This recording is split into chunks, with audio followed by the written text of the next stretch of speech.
नमस्कार, मैं हूं आपके साथ अली मतर। खबर बिहार की शुरुआत बड़ी खबर से करेंगे। बिहार में शिक्षा की बदहाल स्थिति में सुधार के लिए एक तरफ के पाठक लगातार तरह तरह के एक्शन ले रहे हैं, तो वहीं सत्ताधारी नेताओं की ठसक से बिहार के छात्र छात्राएं परेशान हैं। ऐसे ही एक नजारे को देखा गया मुंगेर के इटहरी गांव में, जहां जेडीयू अध्यक्ष और स्थानीय सांसद ललन सिंह के स्वागत में स्कूली छात्र छात्राओं की ड्यूटी लगा दी गई। इतना ही नहीं, स्कूल आवर में पढ़ाई करवाकर सांसद के स्वागत में छात्राओं से फूल बिछवाए गए। दरअसल सांसद ललन सिंह का जन संवाद कार्यक्रम आयोजित किया गया था और इस दौरान ललन सिंह के आओ भगत में शिक्षक से लेकर छात्रों की ड्यूटी लगी रही। जब ललन सिंह स्कूल पहुंचे तो 4 छात्राओं से ललन सिंह की राहों में फूलों की बारिश करवाई गई। जहां बेटियों के सम्मान और पढ़ाई की बात होनी चाहिए थी, वहां बेटियों के आत्मसम्मान को ठेंगा दिखाते हुए सांसद महोदय के सम्मान में छात्राओं के आत्मसम्मान को कुचलते हुए रास्ते में फूलों की बारिश करवाई गई। और हद तो तब हो गई जब इस दौरान स्कूल में बच्चों की पढ़ाई बंद करवाकर स्कूल बैग, कॉपी, किताब सब डेस्क पर रखवाकर स्वागत में ड्यूटी पर लगा दिया गया। इतना ही नहीं, स्कूल के शिक्षक भी सांसद की खातिरदारी में मशगूल दिखे। सांसद के स्वागत की यह तस्वीर कई सवाल खड़े करती है। सवाल ये कि नेताओं की ऐसी ठसक के बीच सूबे में शिक्षा की तस्वीर भला कैसे बदलेगी।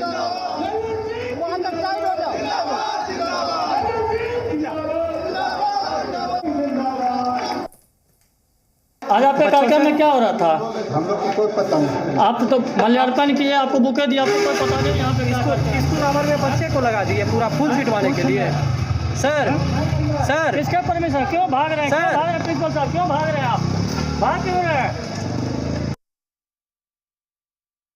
विद्यालय इटहरी में हुआ है। तो स्कूल चल रहा था उस समय? बिल्कुल स्कूल का टाइमिंग है 9 बजे से 4 बजे तक। तो उसी टाइम पीरियड में ये कार्यक्रम हुआ। ये तो गलत बात है ना।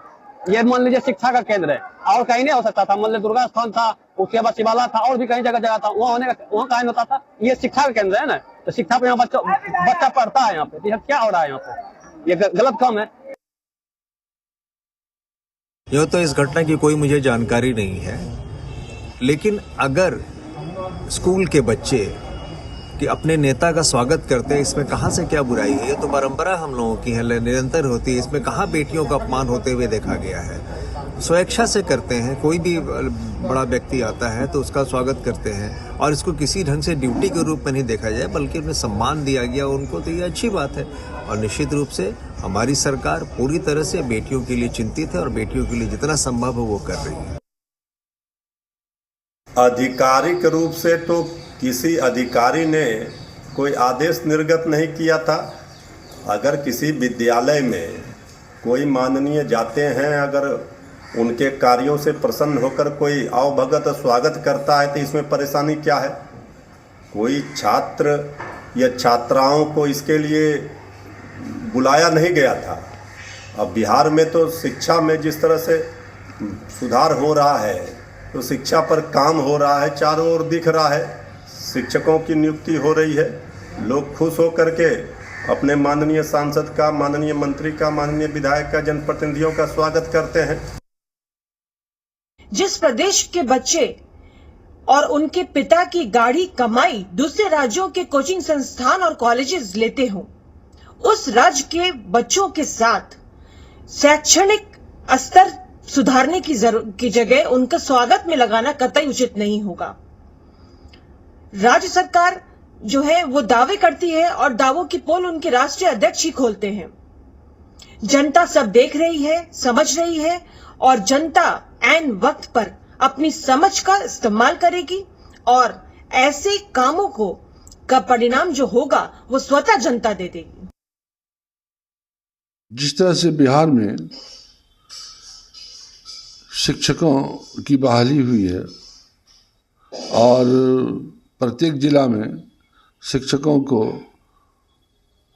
बैठा करके नियुक्ति पत्र दिया गया है, इससे स्कूल का वातावरण बहुत प्रफुल्लित है। बच्चे बहुत खुश हैं कि अब उनको अच्छे से टीचर आएंगे पढ़ाने के लिए। और इसीलिए बच्चे खुश होकर के अगर अपने मन से अपने नेताओं का स्वागत करते हैं तो इसमें बीजेपी को जलने की क्या ज़रूरत है। बच्चों को बुलाया नहीं गया था, बच्चे अपने मन से आए और अपने नेता का स्वागत किए। माननीय प्रधानमंत्री नरेंद्र मोदी जी नारी सशक्तिकरण के लिए लोकसभा, राज्यसभा, विधानसभा सभी जगहों महिलाओं को 33% आरक्षण का प्रस्ताव लाए हैं। तो दूसरे तरफ जदयू के राष्ट्रीय अध्यक्ष ललन सिंह जी के द्वारा हमारे स्कूली बच्चियों को जिस प्रकार सेवा भाव के लिए पॉलिटिकल कार्यक्रम से जाते हैं, पार्टी के कार्यक्रम से जाते हैं, और स्कूल के बच्चे और बच्चियों को, स्कूल के प्राध्यापक को, टीचर, शिक्षक को, शिक्षिकाओं को अपने पॉलिटिकल कार्यक्रम में लगा देते हैं। ये तो नारी सशक्तिकरण का अपमान है भाई। यदि ललन बाबू को इतना भी बुझने नहीं आता है, नहीं जाने सत्ताधारी पार्टी को, लोगों को क्या मति जो है ना भ्रष्ट होते जा रहा है। सत्ता का दुरुपयोग कैसे किया जाए, यह आदरणीय लल्लन बाबू जी से सीखा जा सकता है। जब उनके गृह क्षेत्र में जन समर्थन नहीं मिल रहा है तो उनको बच्चों का सहारा लेना पड़ रहा है।